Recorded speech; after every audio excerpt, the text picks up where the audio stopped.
Fire!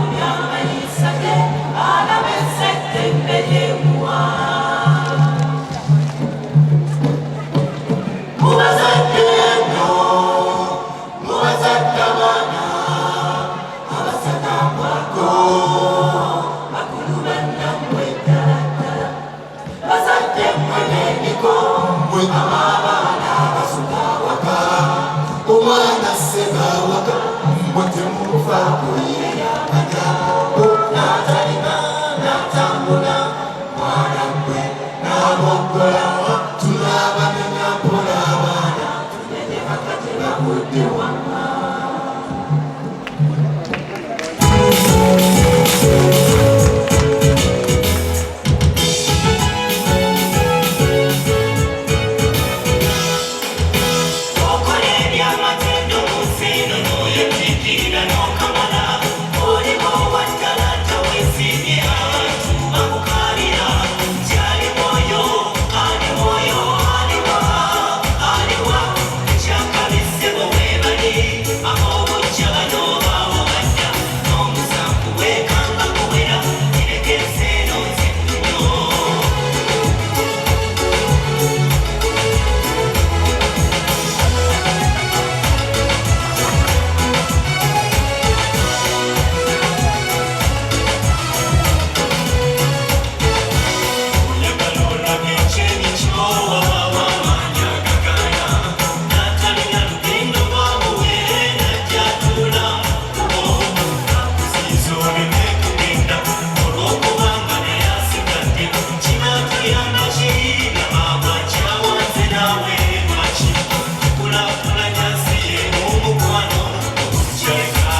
taata totusituka omusiime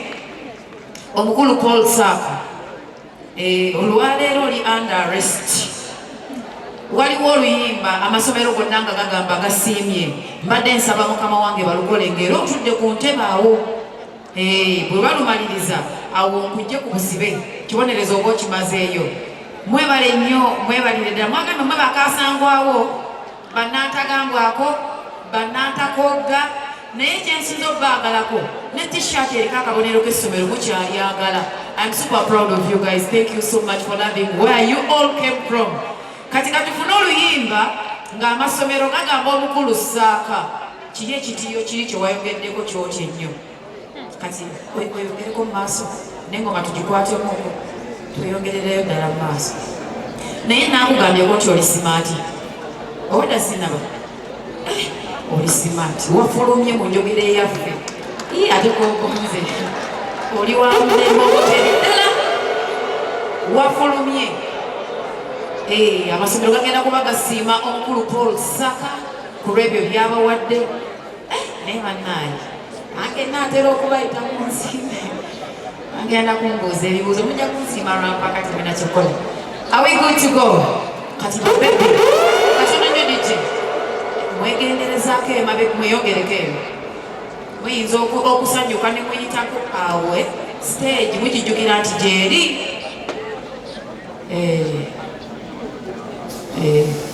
kale Mr. DJ we good to go.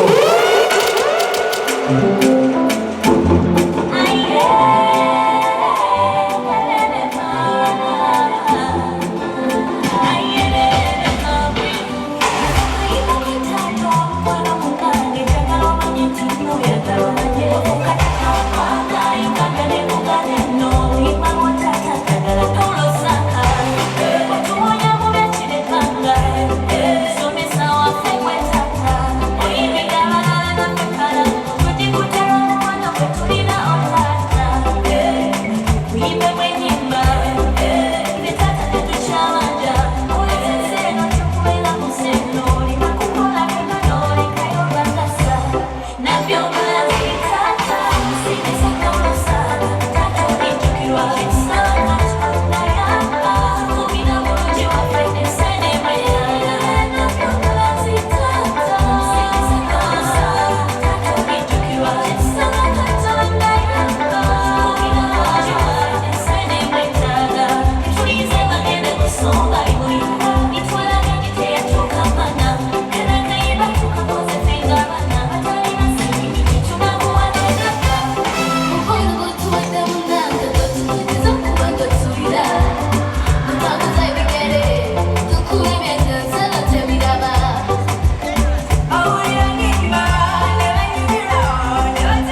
emotion mu ngeri emu benda nze mpuliranga mu abantiisa ate kati omukwano guyitiridde tutandika butandisi omukulu Paul Saka abaana bakugambye bo tebalina nsimbi naye bazze bakusiime naye mwe baana mwenze nga temunsiima kiki naye sirina kyenkoze mazeemu amaanyi wadde sirina kyenaakoze mukyemugamba munsero tetuna kyetukozeemu temulinayo wadde akamuli akalemalema kemuyinza kumpa kale nze mumpe muno papula bakulire muli mutwale oba neegabire kutya sitawaana kale tweyanziza nnyo omukulu Paul Saka nkukkiriza okuva ku stage kakati banyabo ne basebo kati wanje obadde okyanyumira okusigala obuwambe buwedde obusibe buwedde kati nja kuyita okola obusibe obudda naye omusibe gwe basibanga anyumirwa naye anyuma okusiba mbumbadde nkyanyumirwa okusiga nze genza okulaba ng'olinga ayagala okukaaba ate nga twakkiriziganyiza teri kukaaba mwebala okusiima omukulu Paul Saka nga kyali mulamu tumonye mu tishaati bwa bulaaka mu ddakiika emu n'ekitundu ng'omufu akyakola ne bwati n'abaana bamulese buliko ekifaananyi buliko ebigambo rest in peace n'ogamba mufiira bategeezaako lwanaafa n'essaawa ono mubimuwadde nga bukyali era kati tetukyafaayo oba abawaakumunaana ne mwebeera walagi wammwe tetubalinaako buzibu omukwano mugumuwadde nga bukyali tusaba obusiime tugende maaso obadde taata kuva ku ssaawa esooka tuli baana ffenna otuzadde nga tutumanyi watusemeza mu kifuba n'otutereka ku mutima okwagala otuwadde nga totwekanya bafuna essuubi olw'okuba gwe ddadi otusula ku mitwe esooka etulese tudde twagala okimanye tuli eno bajja bakwagala taata otusula ku mitwe esooka etulese tudde twagala okimanye tuli eno bajja bakwagala taata Paulo Saka oyagalwa nnyo taata n'okukira bambi bw'okimanyi tulina taata naye ensi yatwawula twandikomyewo kusomero taata naye ensi yatwawula twandikomyewo kusomero kululu taata naye ensi yatwawulamu twandikomyewo kusomero kululu taata naye ensi yatwawulamu twandikomyewo kusomero kululu taata naye ensi yatwawulamu twandikomyewo kusomero kululu taata naye ensi yatwawulamu twandikomyewo kusomero kululu taata naye ensi yatwawulamu twandikomyewo kusomero kululu taata naye ensi yatwawulamu twandikomyewo kusomero kululu taata naye ensi twandikomyewo kusomero taata naye ensi twandikomyewo kusomero taata naye ensi yatwawulamu twandikomyewo kusomero kululu taata naye ensi yatwawulamu twandikomyewo kusomero kululu taata naye ensi yatwawulamu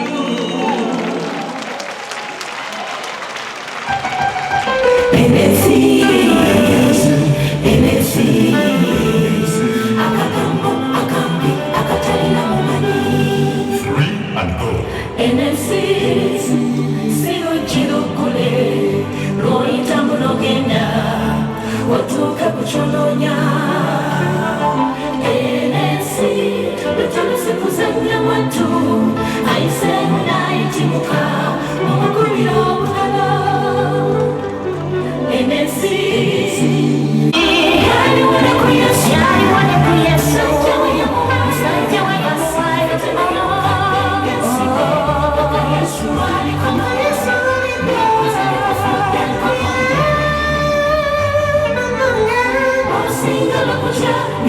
ensi